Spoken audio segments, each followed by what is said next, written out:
On va parler aujourd'hui de la 9e manche du championnat de France des rallyes. Et c'est aussi la dernière, le rallye du Var. Et pour une fois, on a eu droit à des conditions bien sèches.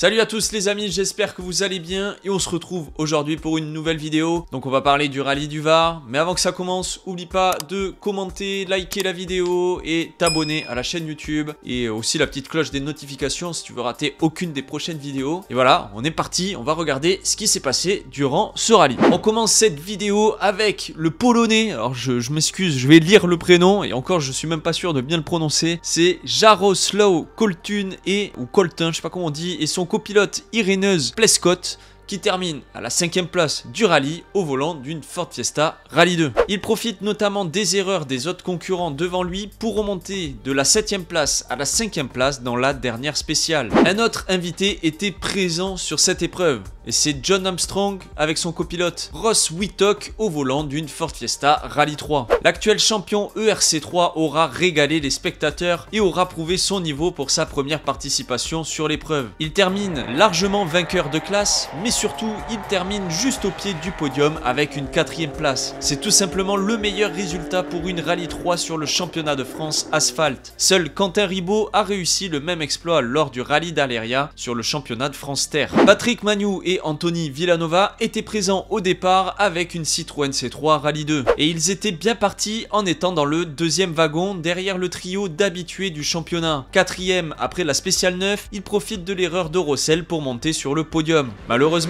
lors de l'étape de nuit du samedi, ils sortent violemment de la route et doivent abandonner. Plus de peur que de mal, l'équipage s'en sort miraculeusement sans grosses blessures. Louis Constant, lui aussi, était au volant d'une Skoda Fabia Rallye 2 pour le départ de cette ultime manche. Copiloté par Lou Murcia, ils démarrent sur un bon rythme eux aussi en étant dans le rythme de Magnou. Ils profitent de son erreur le samedi pour à leur tour s'emparer de la 3e place. Mais dans l'ultime spéciale du rallye, ils partent à la faute. Pas de dégâts, mais impossible de repartir et donc de terminer. Un résultat pas à l'image de sa pointe de vitesse.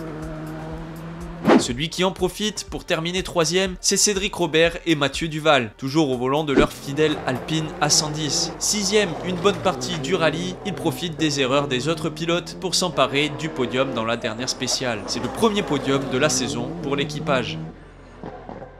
Et concernant les favoris, le Team PH était comme d'habitude présent avec Eric Camilli et Léo Rossel. Concernant le rallye de Léo Rossel et Guillaume Mercoiré, ils auront une nouvelle fois impressionné par leur rythme. 2e à la fin de la première journée avec un scratch, ils osent le rythme le samedi avec 2 scratchs remportés. Ils prennent la tête à Bonato mais font une erreur dans la spéciale 10 où ils heurtent un pont qui endommage l'arrière de la C3. Ils parviennent à réparer pour rallier l'assistance mais se voient relégués à la 57e place. Ils terminent tout de même le rallye et parviennent à remonter jusqu'à la 15e place.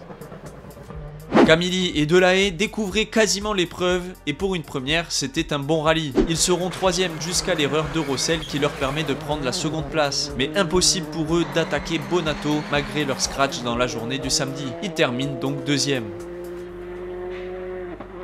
Et enfin, Johan Bonato et Benjamin Boulou, les champions de cette année 2023, remportent leur 6e manche sur 9 possibles, soit le meilleur total sur une saison de championnat. Une année totalement réussie et qui se termine de la meilleure des manières puisqu'ils sont meilleurs performeurs avec 10 scratchs remportés. Ils gagnent le rallye avec 18 secondes d'avance sur Eric Camilli.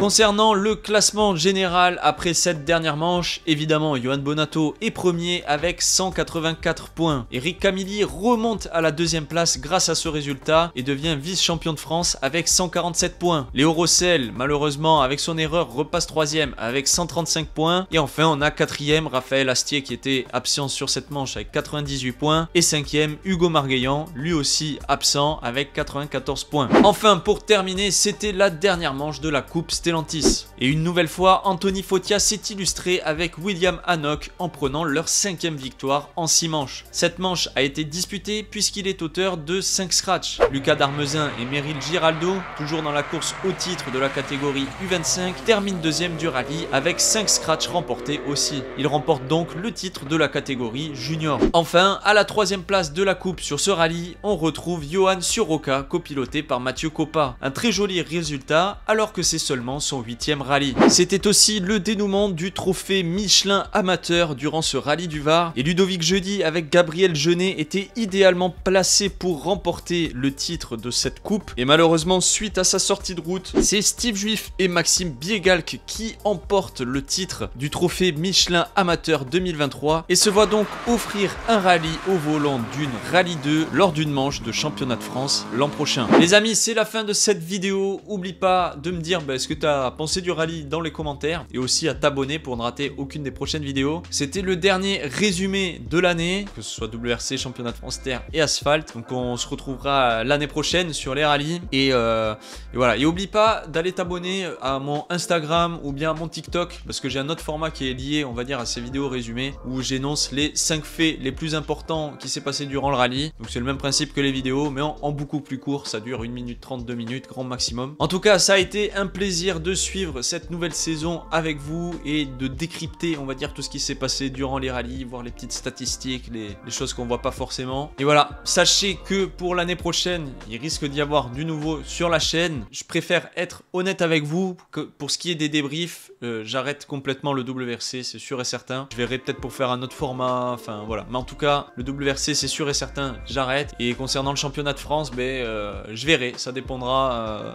de ce que je vais faire sur la chaîne plus tard. C'est en train de se préparer. Donc voilà les amis, restez connectés. N'oublie pas la cloche des notifications si tu veux rater aucune des prochaines vidéos. Et moi je te dis à très vite. Ciao!